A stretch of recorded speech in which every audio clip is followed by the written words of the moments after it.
Bluff City Media presents the Two Buck Sports Show with your hosts, Rusty Buckets and Uncle Buck. Now, let's get to the show.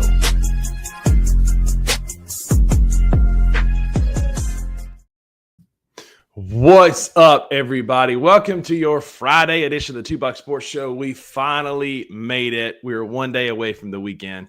I got my guy Drew Gann, who hopped in the studio after I'd already gone live. So it's the first time I've seen him today. So, Uncle Buck, how you doing today, buddy? It's been a day. Sounds like it. Apologies to everybody for being a few minutes late. It is my fault, I guess, although I take no blame. No. I was just, listen, my wife thought it'd be a good idea to take the kids to the playground last night. My 3-year-old thought it'd be a good idea to climb up, the side, one of the toys there and fall off onto her shoulder.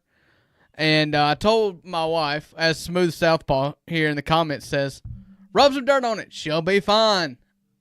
To appease my wife, I took her to the doctor this morning, had x-ray done. Turns out she's got a fractured arm.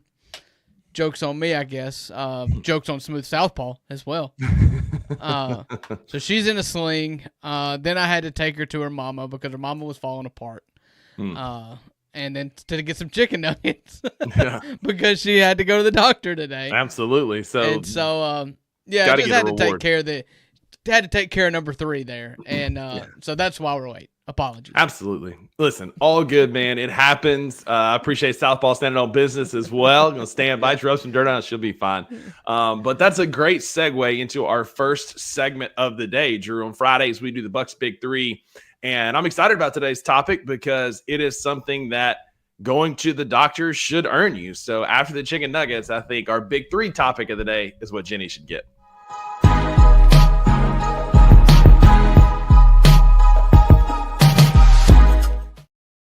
That's right. It's Friday. It's the fun portion of the show, the first segment of our Friday edition. That's where we do a Big Three, where Rusty comes up with a topic, an idea, a thought, a category, and we pick 3. It's really simple, and then we leave it up to the populace to decide who wins and who loses. And I either win or I get cheated. Just no way around it. Yeah, basically that's how that works. So today I have got something that everybody loves, especially after the doctor or on a nice hot summer day like we have today, and that is ice cream. And I found this image online. It's got you don't shoot the messenger for the choices on here, but I think there are some solid choices. I went first last week and got the goat cereal and cinnamon toast crunch, so that means it is my esteemed colleague's time to go first. So Drew, what is the one of ice cream? Well, I know what my one of one is, and because I'm an honest, upstanding individual, I will not play to the masses and just say, like, listen, this is me. If there was only one flavor of ice cream there in the world and it was this one, I would be okay. Yes, there's good options. Ice cream's ice cream, and ice cream's good. You can't really mess it up.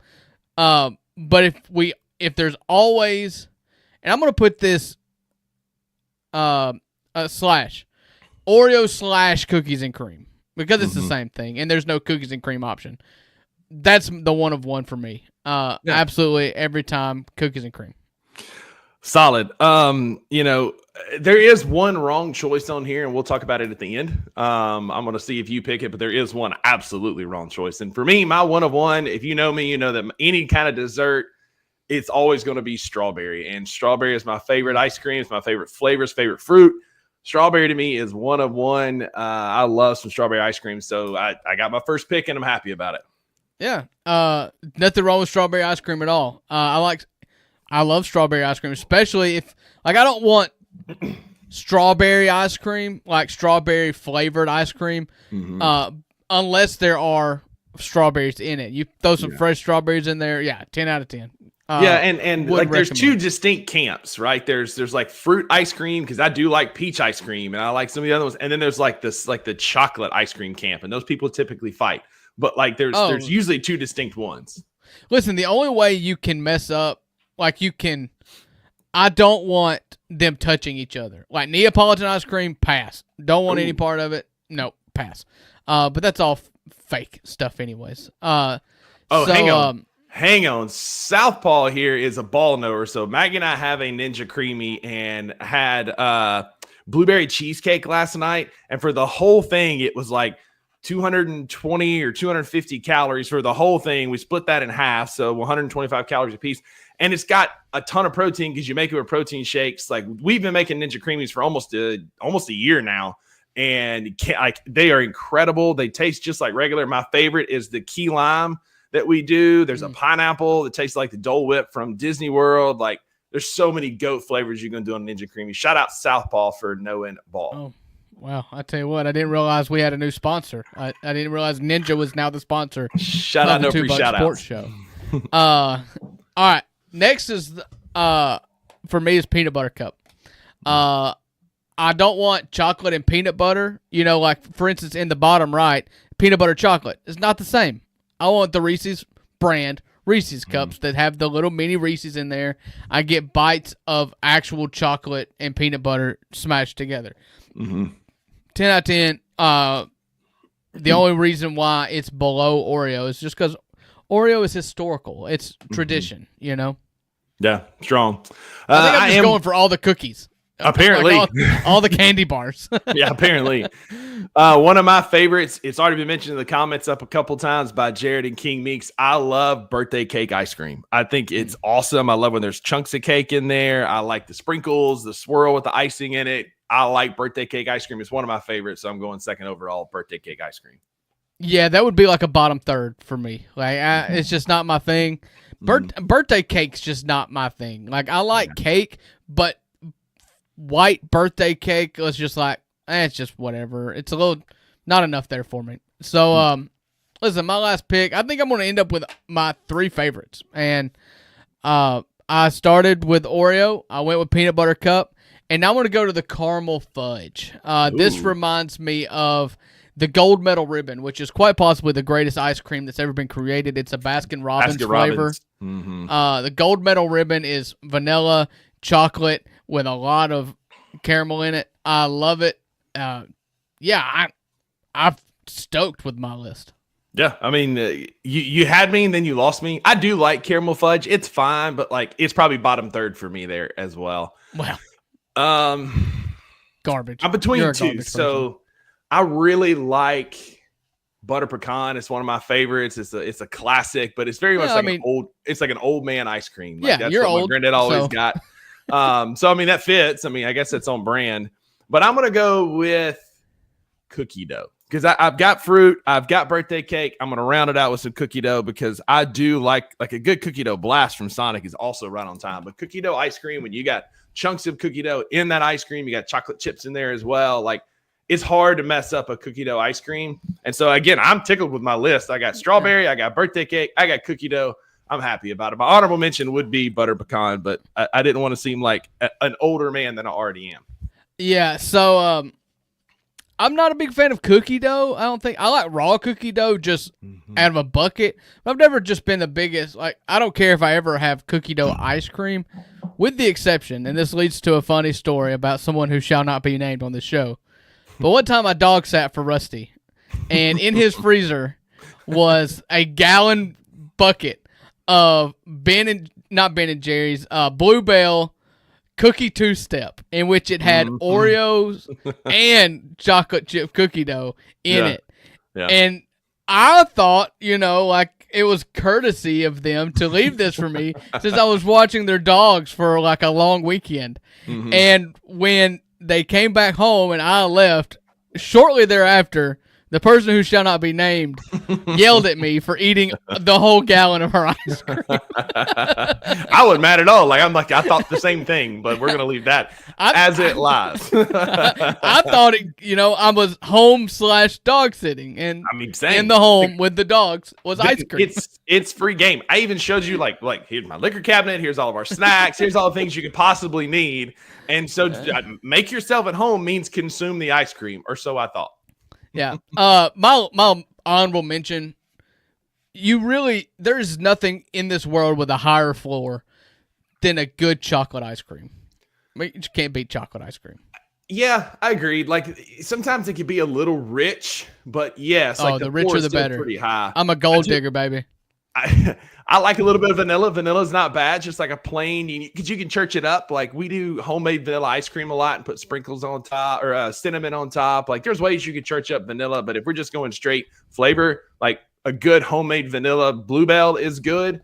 But Jared is absolutely right. The most overrated. And I trust nobody who says their favorite ice cream is mint chocolate chip. You might as well brush your teeth and eat a Hershey's bar at the same time because it's the same flavor experience. I would need to check it.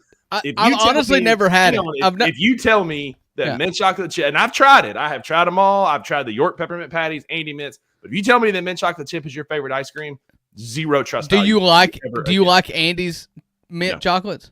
Oh, see, I love them. Oh, I love them. I could eat a sleeve of them. Nope. Yeah. No, at the Olive Garden, I'm asking for more. No. Yeah. When I go to a hotel, and some hotels will put them on your pillow when you get there, right in the trash. I ain't touching. I don't like York patties though, but Andy's mints, great. None of them. Nasty. If you like mint chocolate, you're nasty.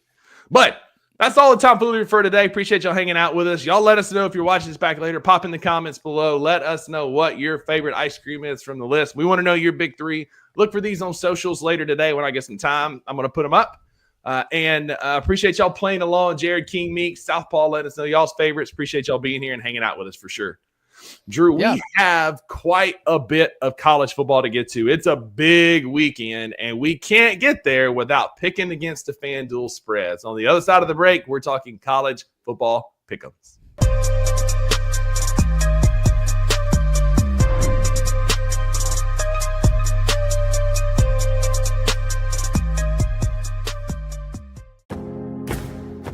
Looking for an alternative to alcohol or conventional medicine? Check out Ounce of Hope, a Memphis-based dispensary with 2 local stores in the Sanderland Center and on South Cooper Street. You can get all the products you need in a location convenient to you. Each store offers an intentional shopping experience with dedicated bud tenders to answer all of your questions, from product selection and mushroom blends to our personal favorite, the Delta 9 seltzers. You gotta try the Peach Buzz. Try Ounce of Hope at either one of their 2 Memphis stores or at www.ounceofhope.com for convenient products shipped right to your door. Use the promo code BluffCity for 15% off any order, excluding sale items. Cannot be used in conjunction with other promotions or discounts. One use per customer.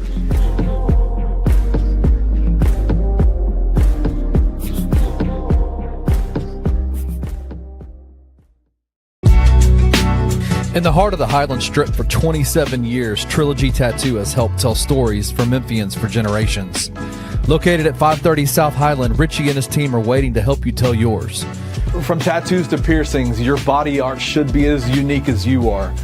Voted a Memphis Flyer top 3 tattoo shop in the city of Memphis since day one. Your story will be safe here at Trilogy Tattoo. Open 7 days a week, Monday through Saturday, 11 to 11, and 3 to 11 on Sundays. They have convenient times waiting on you. Let Trilogy Tattoo help you tell your story.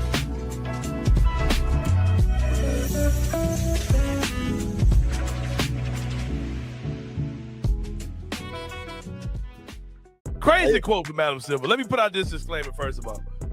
I am not here to defend Adam Silver at all. See, Adam Silver has a lot of things to criticize, especially if you are a Grizzlies fan, because of how he handled the John Moran situation and all these type of things. Ridiculous. And just how he's kind of inconsistent with the way he goes about doing things. Adam Silver's kind of became an easy target, especially when you have let's have an all-star game and have rookies playing on Sunday, and he just destroyed the All-Star game last year. It just this crazy over consumption he has with the NBA All-Star weekend. It's totally crazy to me. That what he said was tacky as hell, and it sounded absolutely crazy. I know for a fact, man, as a guy who is a bootleg king who won't pay for none of this shit, I know it's a lot easier to watch this shit now than it was 5 years ago. And I don't see why other people aren't saying the same thing.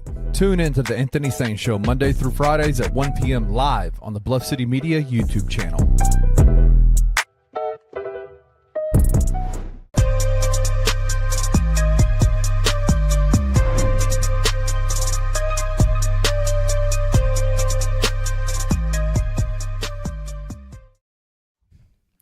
Welcome back to the $2 Sports Show Friday edition of the show. We just did our big 3. It was fun. We talked ice cream, comments are still going based on ice cream. Apparently, Smooth Southpaw disagrees with Rusty because he loves the mint chip blizzard at Dairy Queen, and Rusty, for some reason, thinks that he can just tell everybody what's right and wrong in the universe.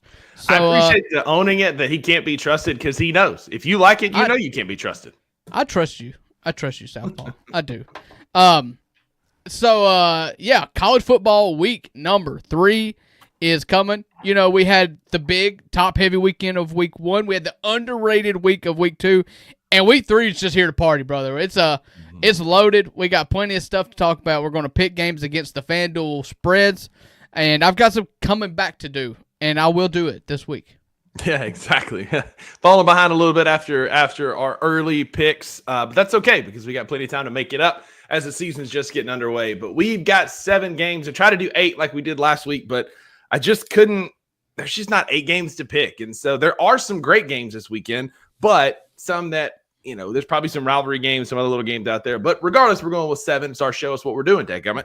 And so we're starting early with the ACC clash at 11 a.m. on Saturday, Drew. The Clemson Tigers reeling after a week 1 loss and a week 2 rock fight with Troy head down to Atlanta to face the Ramblin' Wreck from Georgia Tech.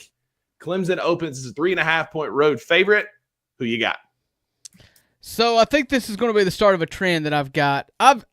Because of circumstances I outlined in the first half of the show, I didn't do my typical research, but I did a lot of research last week, and I went 2-6. So maybe this is best. But a theme that I think from a couple of the games I'm looking at is bounce backs. You know, there's a couple teams on here in which the public opinion has fallen greatly, and it's earned at this point.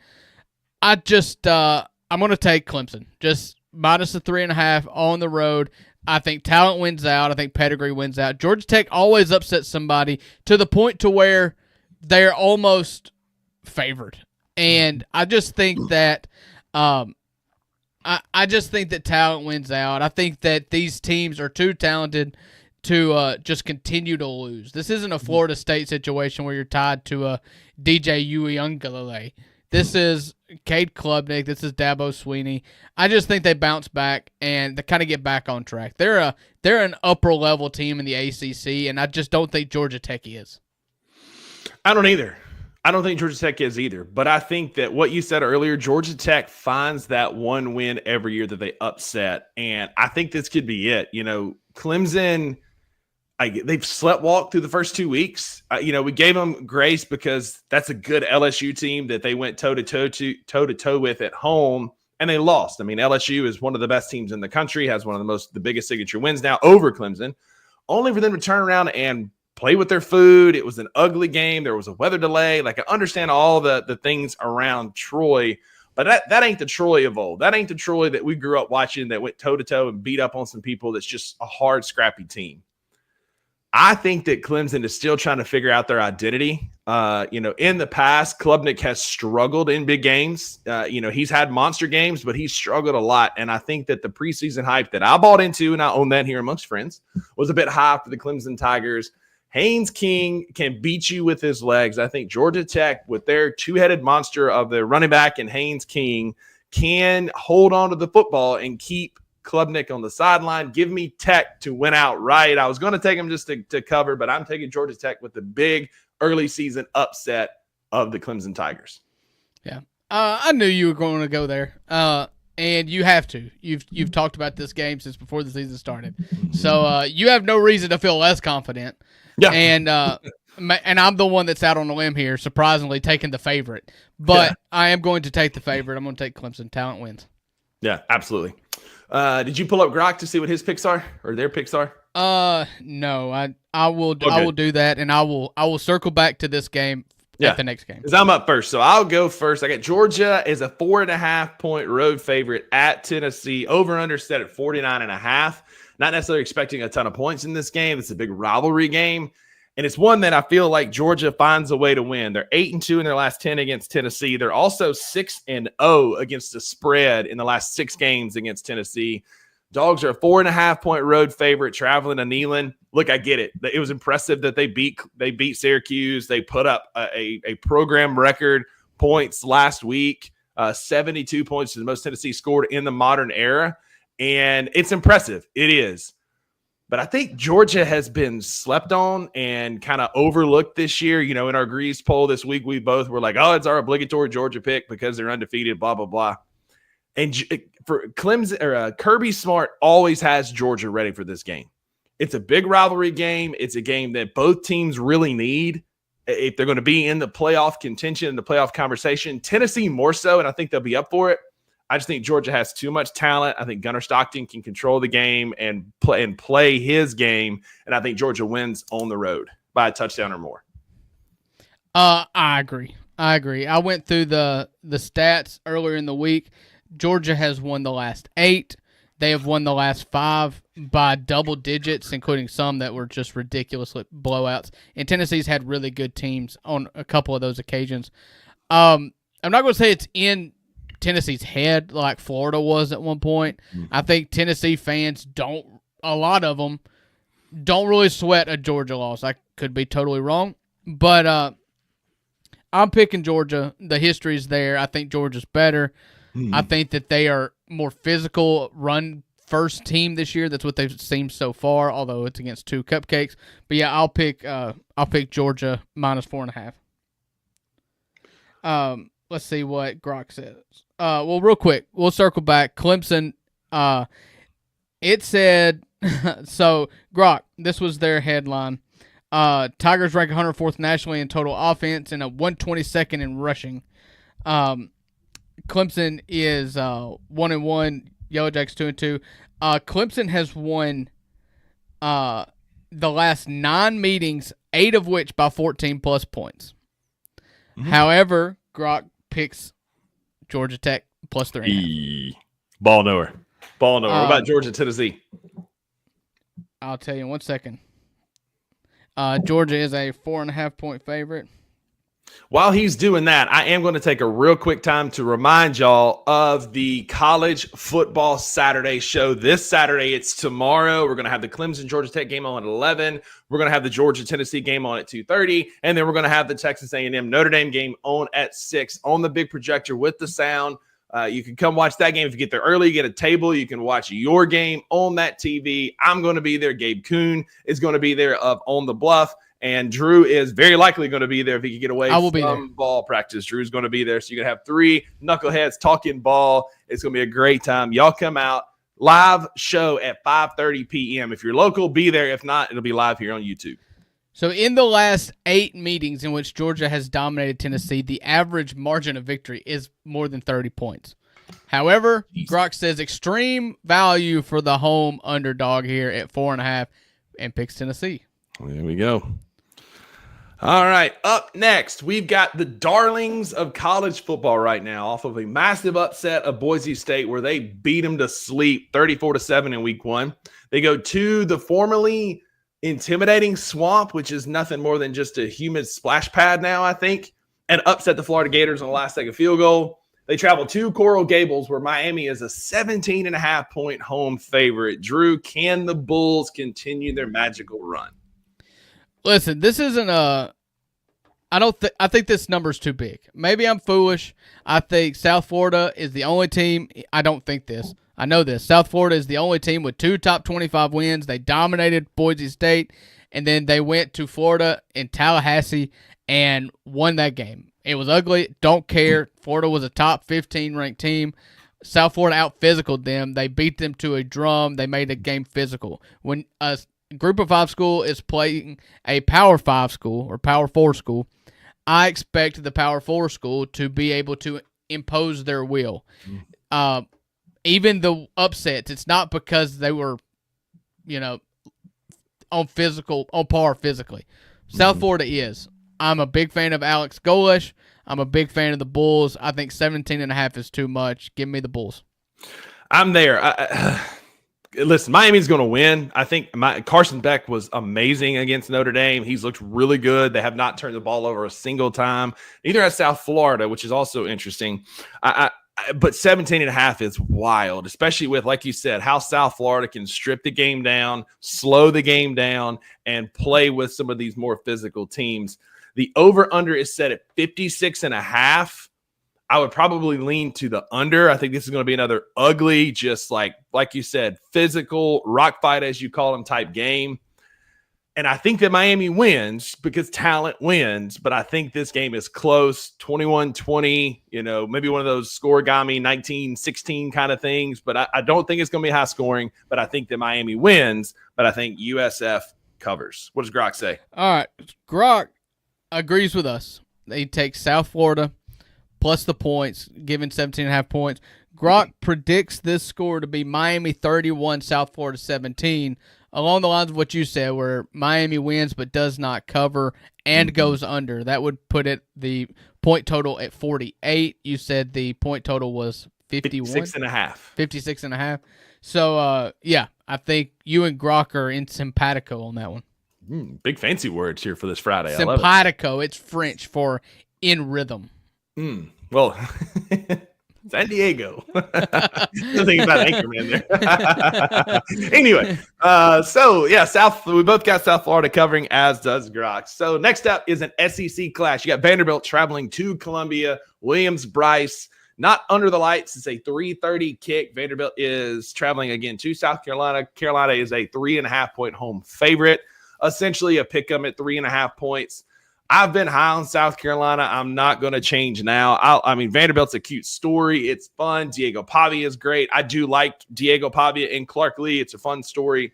I just think South Carolina's a lot more talented. They could get a lot of pressure on Diego Pavia and make him uncomfortable with Dylan Stewart. I think Lenore Sellers is going to keep getting better and keep getting better week in and week out.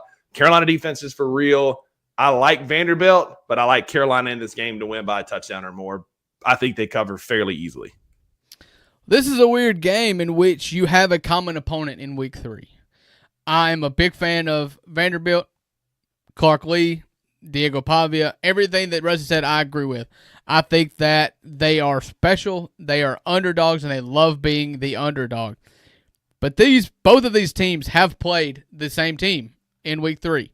Yep. And in week 1, South Carolina played Virginia Tech on a neutral site, about an hour and a half away from Columbia, South Carolina, in Atlanta, Georgia, and struggled for a half, needed a defensive score, or special team score, rather, to really put that game away against Virginia Tech.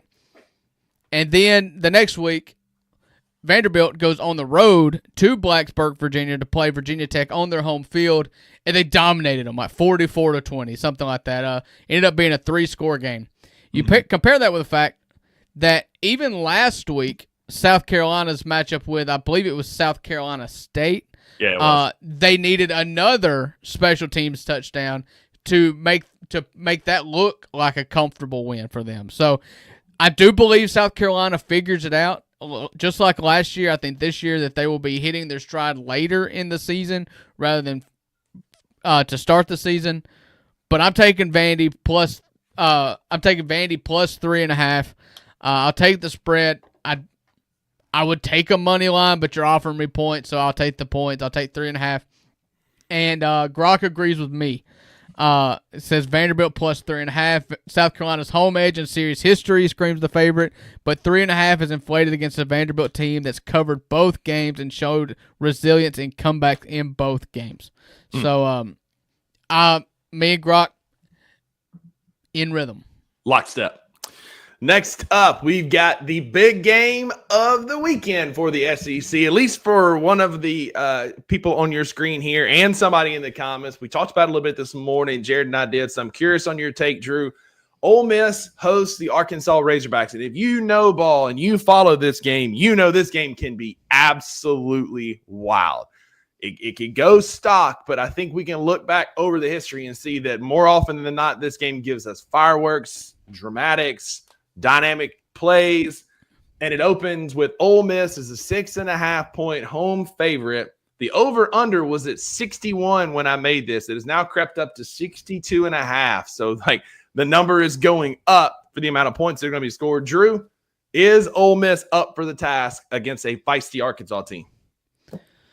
All right. So this was tricky because I believe, as of the time this show is coming out, that Austin Simmons will not play or will play limited snaps at quarterback for Ole Miss. That's their starting quarterback, the guy that I'm high on, albeit a first-year starter and going to have his mistakes. I'm high on Austin Simmons. He had a weird kind of two-for-one injury deal last week going down. I think he kind of tweaked a hip and an ankle on the same leg. Even if he was playing, I don't really like being a touchdown favorite. You talked about the history. This is always a kooky game. Last year being the outlier in which Ole Miss dominated.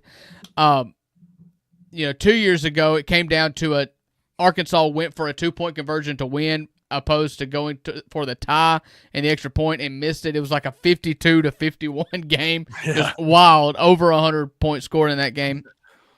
I think Arkansas is better than they were last year. Also, Taylon Green did not play for over half of that game against Ole Miss. And now this year, Ole Miss is missing his quarterback. They're going to be starting, in my opinion, as of right now. Toradol can change everything.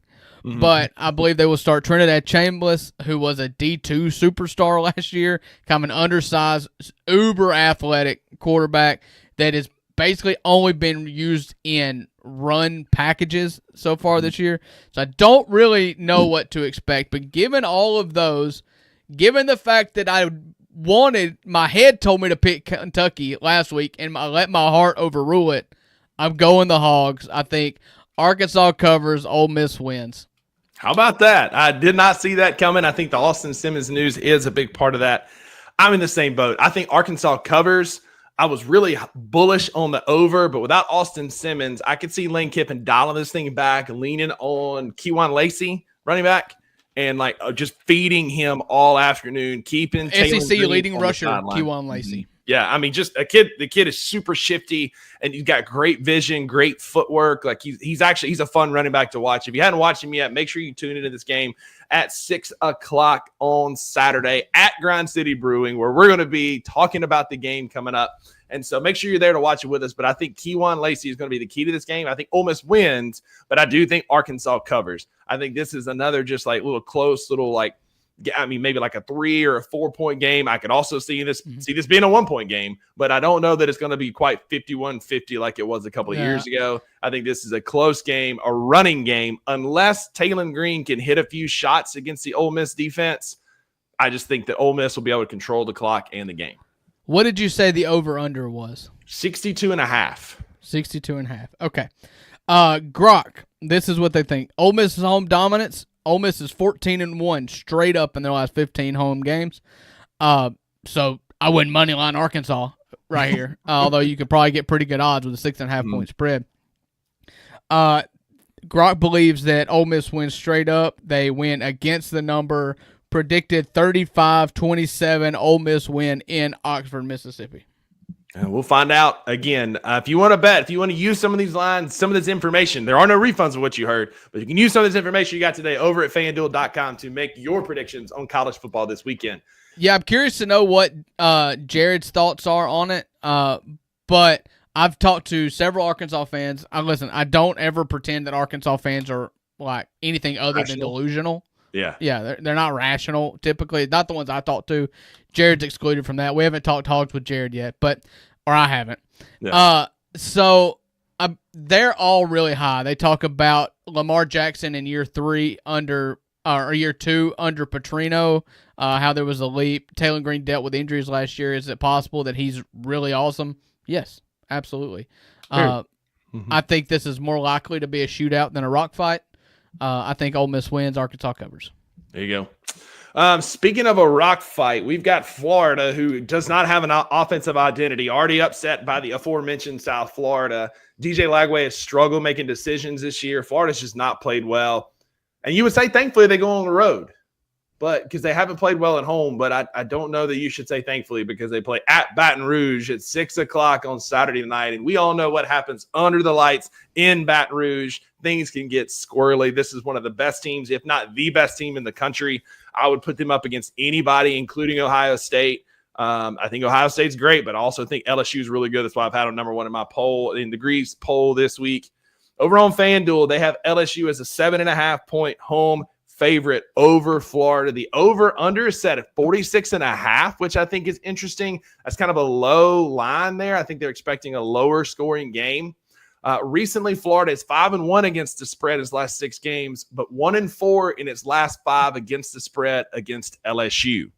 LSU is 1-4 in its last 5 against the spread against SEC teams, but they're 5-1-1 in their last 7 home games against Florida. So LSU kind of controls the rivalry in Baton Rouge.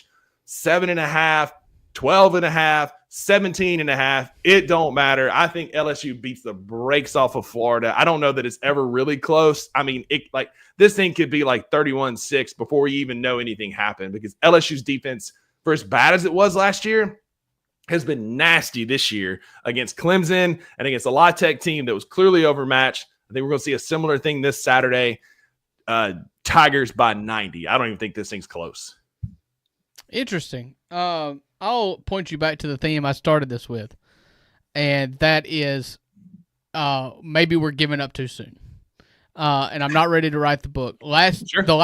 Every year that Billy Napier has been at Florida, they have taken 2 losses early. Mm-hmm. They only have 1 loss so far. I'm taking the Gators. I'm taking the Gators straight up. I'm taking the Gators plus 7.5. So not to win, but to cover. No, I'm not an idiot. No, I'm taking the Gators. Listen, part of this is because I need to make up some ground, but also because, listen, I think the talent is equal. I don't believe Billy Napier's an idiot. I think that DJ Lagway is a good quarterback. I think they got punched in the mouth last week, and you've got 2 decisions to make. Florida State made a decision to quit after a week 1 loss last year. Florida last year, after 2 losses earlier in the season, decided to pull themselves up by their bootstraps and end as one of the hottest teams in the country. I believe that is what's going to happen today. I do not think this Florida team is going to give up. I think that LSU is really good. I think their defense is really good. But I think that also there's some stats out there that show that LSU isn't as dominant as we may think they are. And honestly, the Clemson rock fight with Troy last year kind of shifted my opinion of LSU a little bit. Do I think it's possible that LSU wins by 30? Yes. Yes, I do. I just think that if you look at just the bell curve, the most likely, Occam's razor here, the most likely outcome is an LSU-Florida game that's relatively close in the 4th quarter. And because I need to make up some ground, I'm taking Florida. Yeah, I mean, there you go. I disagree on the talent. That was a wild statement that the talent is equal here. I think LSU is vastly more talented, and I think we'll see that Saturday night. I think defensively, Florida has never had a problem with athletes. They've never had an absence of athletes. I'm just saying that this is not a knock against Florida. I just think LSU is vastly more talented, and I think we'll see that Saturday night, because what I think happened, yes, the Clemson rock fight, that's one thing. I really they were super vanilla last week against Louisiana Tech. I was doing a lot of reading, and they really shut the playbook down and didn't do anything. I think Brian Kelly is out for blood. They've got one monkey off their back, getting that first opening weekend win under Brian Kelly. I think he's out for blood. I think they've got a bad taste in their mouth from last year when they limped to the finish and just didn't quite have the season they expected. And I think LSU dominates this game. So Grok agrees with you. Grok has LSU as their pick at minus 7.5. They say, LSU's home field magic. In Death Valley, they're 14-2 straight up in their last 16 night games. And what's the Tiger Stadium there in Death Valley? Tiger Stadium. I can't want to say Bryant Denny. No, it's Billy Cannon Field at Tiger Stadium. Oh, forget Billy Cannon. Yeah, criminal. Criminal. He's a criminal. Yeah. I don't. Yeah, I resent the fact that every time Ole Miss plays LSU, 60 years after Billy Cannon returned to punt back against Archie Manning, that we still have to watch that grainy black and white film. The dude's a felon. He is, and that's your most celebrated alumnus is a felon. So miss me with that. Anyway, corn dogs. But we've got one more game to pick here, Drew, and this one I don't know. You're going first here. I'm grateful for that because I've got stats that kind of lean one way or the other. But we've got two perennial disappointments. We've got teams that are always they're in they might be a step past. Feels like 98 Vol fans because it feels like every year at this time it's like, oh, Notre Dame is going to be the team to beat. They're going to run the table and get to the playoffs. Oh no, it's A&M. They're uber talented. They've restocked the cupboard. They got a bunch of transfers in. That defense is for real. I do like Marcel Reed. They've got a couple of transfer receivers, including Mario Craver from Mississippi State, who is just an absolute burner on the outside. But A&M travels to South Bend on the back half of a home and home where Notre Dame went to Kyle Field last year and kind of won and started the magic for Marcus Freeman, only for it to crash the next week when they lost in Northern Illinois. But A&M heads to Notre Dame, and Notre Dame opens as a 6.5-point home favorite. Drew, this game just it feels like two disappointments who need to find direction early in the year. Yeah, this is the do or die test for me. I'm with you. I don't want to believe in either of the teams, and I don't know what to think about either of the teams, but I will feel like I have a good opinion on both of them after tomorrow's game. I feel like I'm one day too early to make an opinion on this game. Unfortunately, they play each other, and I have to pick it before the game starts. If you give me permission, I would gladly pick it afterwards. Yeah, no, it don't work that way, man. Unfortunately, That's not how the picks work. Okay, so 6.5, I believe, is a big number. I know they're at home, but they've got a rookie quarterback, Marcel Reed. I find myself wanting to buy in. I also find myself wanting to give Texas A&M a clean slate from Jimbo Fisher. Last year, Mike Elko did a really good job up until the last game of the year. They had a shot to get into the SEC championship game. All they had to do was beat Texas. Well, nobody beat Texas last year. They had one loss on the year to Oklahoma. Okay? So, give me the Aggies, I guess. I don't win want or it just to happen. to cover? No, to cover. Just the point. Okay. I have to feel pretty dang passionate about this to pick them straight up when they're 6.5-point dogs. And I've just went on a roll here saying I don't like either way here. Yeah, this game is just because you've got A&M who has not won a true road game since 2020. But Notre Dame is 6-1 at home night games under Marcus Freeman, the one loss being a just brutal loss to a bad Stanford team. I'm leaning the Irish. I'm going to go Notre Dame. I think they win by a touchdown, and it's because in week 1, A&M allowed Robert Henry Jr. of UTSA to go for $177 on them as part of a 203-yard rushing onslaught in week 1. Now, they got better. They gave up just 111 yards over the next 50. So there was a touchdown. Robert Henry had a 75-yard touchdown in that game, and since then, they've only given up 111 yards on 50 rushing attempts. But they didn't play nobody last week. It's not like they played a rushing juggernaut. And I think Notre Dame's going to come into this game and they're embarrassed because they got punked by Miami on a national stage, especially their offensive line that had no real experience last year. And they brought back the vast majority of that group, and they got embarrassed by a Miami front seven who's good, but it was not close. I think their secondary is licking some of their wounds. They're still a bit beat up. I think they've got enough talent to kind of make Marcel Reed make poor decisions. But the biggest thing is Notre Dame can control the line of scrimmage because they do have a good offensive line who worked A&M last year, and they took over the game and dominated several future NFL players. Well, most of those guys are back, and they have one Jeremiah Love, who is an incredible running back. That run against Penn State, that's what you dream of a college running back to look like. And I think the Irish can control it. I think they might get a touchdown lead and kind of hang on to it by protecting C.J. Carr through running the ball with Jeremiah Love. The over-under over on FanDuel is set at 50.5. So that'd be you'd hit that at 20, like a 27-25 or 28-25 kind of game. which I think could happen. I think Notre Dame wins by a touchdown, call it 28-21, maybe hit just under the 50.5 because they run the football and control the clock. Give me the Irish to cover at home. I literally just talked myself in that decision because my notebook is blank where I took my notes and my sticky note was blank because I didn't know who to write down. I'm going with the Irish, if nothing else, for parity between us. Okay. So Grok's notes here. Head-to-head, Notre Dame is winning the series 4-2 straight up and 3-0 against the spread versus A&M historically. So that does favor you for sure.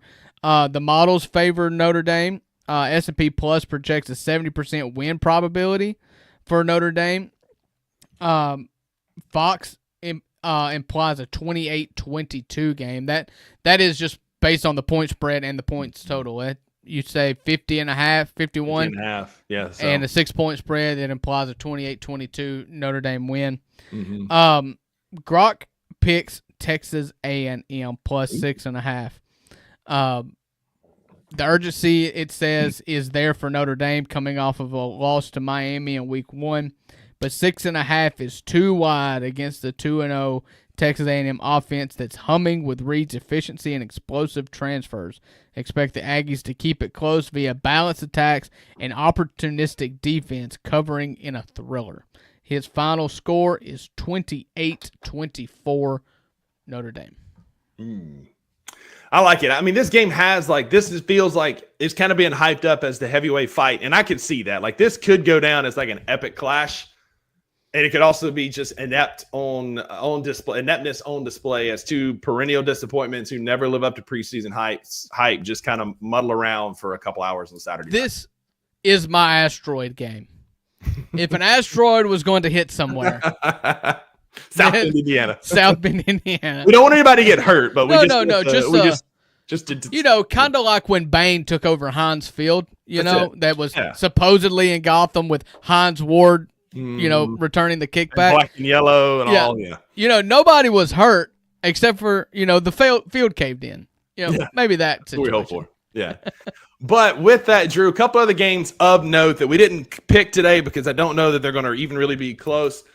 We can talk about, first up, Wisconsin travels to Tuscaloosa with a home and home with Alabama. Kickoff at 11 a.m. Alabama is a 21.5 point home favorite. Wisconsin has not been good this year. It's not the same Wisconsin team we've seen in the past with a big bruising running back behind some big old corn-fed offensive linemen from the Midwest. I mean, 21.5 is a big number, but I think Alabama, after being embarrassed week 1, flexing last week, is much like LSU is out for blood. I think they can cover 21.5 at home. What was the old coach? Who was the old coach that lasted 2 seasons at Arkansas before Bielema? Wasn't Chad Morris? Chad Morris. Mm-hmm. Wisconsin has a Chad Morris problem. They hired Cincinnati's coach, Luke Fickell, to come in and take over and try to bring them into the 21st century. And he went out and hired one Phil Longo, who Phil Longo should never be allowed to coach offensive football again because at one point he had Ole Miss's offense, which featured Jordan Ta'amu, A.J. Brown, DK Metcalf, and Dawson Knox, and they won 5 games. Yeah. And his whole offensive theory for wide receivers was, we're not going to run routes. We are going to chase open spaces. And so nobody knew where anybody was at any time. And he got hired as the OC at Wisconsin. You took the grass-fed kids that were supposed to be more physical than you, bigger than you, and you tried to make them go quickly. It did not go well. Wisconsin is still suffering from this, and it reminds me a lot of what Chad Morris did. You know, Chad Morris took over for Bielema, had the 7-foot Frank Ragnows, Doug Skippers, and those offensive linemen, and they tried to make them run the spread, and it was like, no, you don't have enough oxygen machines in Fayetteville, as much wind as they were sucking. It didn't work out. I think Fickell is trying to turn it around, but Alabama's going to win. They're going to cover, and they're still fighting the battle of public relations and the black eye that they got in week 1. Yep. Couldn't agree more. Oregon is a 27.5 road favorite at Northwestern, coming off the heels of a 69-3 trouncing of Oklahoma State. I think they cover and then some. They're going to beat those smart kids all the way back to math class. Like, it's just not, that game's not going to be close. And then for those of you keeping up at home, a couple more top 5 matchups. Villanova travels to Penn State. They're a 48.5-point home favorite. Texas hosts UTEP. Texas is a 40.5-point home favorite. Illinois is hosting Western Michigan, number 9 ranked team. Ohio State is facing Ohio, who upset West Virginia last week. They head to the Shoe in Columbus, and Ohio State is going to cover the 30.5 pretty easily against that Ohio Bobcats team. And then we'd be remiss if we didn't mention the Giant Slayers from last week. Mississippi State does host Alcorn State this weekend at home in a tune-up before Northern Illinois comes to town next week, which is a scrappy team that leads up to the Tennessee game. But that's your college football slate for tomorrow. Just a reminder, we're going to be at Grind City Brewing all day watching college football. I'm going to get there in time for the Georgia-Tennessee game. Going to be hanging out downtown watching that with my buddy Jordan, who's going to be down there helping us get set up. Kenny's going to get there, get set up for the show. We go live at 5:30 tomorrow. If you're anywhere in Memphis, if you're at the Cooper Young Festival, hang out down there. That's fine. But come on down to Grind City Brewing for our show. Hang out with us, have a beer with us, and watch some good college football. You're home for college football this season here in Memphis. So, Drew, I know that's what we're doing tomorrow. What else are you doing this weekend? Anything else fun? Yeah, so I will be calling the Ripley football game tonight. They are playing, you Memphis folks may have heard of this school. It's an Olive Branch school that's 6 years old, Lewisburg Patriots, 7A school, new 7A school. So I don't really know what that's going to look like. I don't think they're pretty good in their classification, but a 7A school coming down to Ripley, Mississippi to play 4A. The team definitely looks differently. I watched some film last night on their loss last week to Olive Branch. Olive Branch is also historically not a very good school anymore. So I don't really know what's going to go on, but I'm excited to be back calling the home team this week. Got a ball turn last week you got country music lyrics worked in. I need you to work in TLC references like in the movie The Other Guys, like Creek, No Scrubs. Like, I need you to work those in like Michael Keaton did in Other Guys. Yeah. Their starting quarterback, his last name is Mann. I think I've just decided to call him Guy the whole for this game. Or you could reference Salt and Pepper. There's your 90s hip hop. You know, what a man at quarterback. I will not sing that about a 17-year-old dude playing high school football. I will not. I'm just referencing the last name. No. Not gonna happen. I like this job. But you got a ball tournament you said tomorrow as well. Yeah, we'll play ball tomorrow before heading to Memphis, Tennessee for the Grind City Brewing Company college football Watchapalooza is what I'm going to call it. It's going to be a good time. Y'all come out and have a cold drink with us tomorrow. Hang out on the porch at Grind City. But that's going to do it for your Friday show. We appreciate y'all hanging out with us Monday through Friday at 11 a.m. Central right here on the YouTubes of Bluff City Media. If you're on X, thanks for hanging out over there. But come on over next time to YouTube where the cool kids hang out in the comments. Southpaw, King Meeks, Kenny, Jared, I appreciate all y'all being here, everybody for hanging out with us. It always makes the show more fun when y'all interact with these two buffoons on your screen. But in the meantime, go be a friend to somebody who needs a friend. And Drew, tell them why there are no refunds. That's right. Because with the $2 show, you always get what you pay for. Happy Friday. Happy weekend, everybody. We'll see you again on Monday. Thank you for listening to the $2 Sports Show. If you enjoyed this episode, leave a rating and a review wherever you download your podcasts. Also, like and subscribe to Bluff City Media's YouTube page. We'll see you back here next time.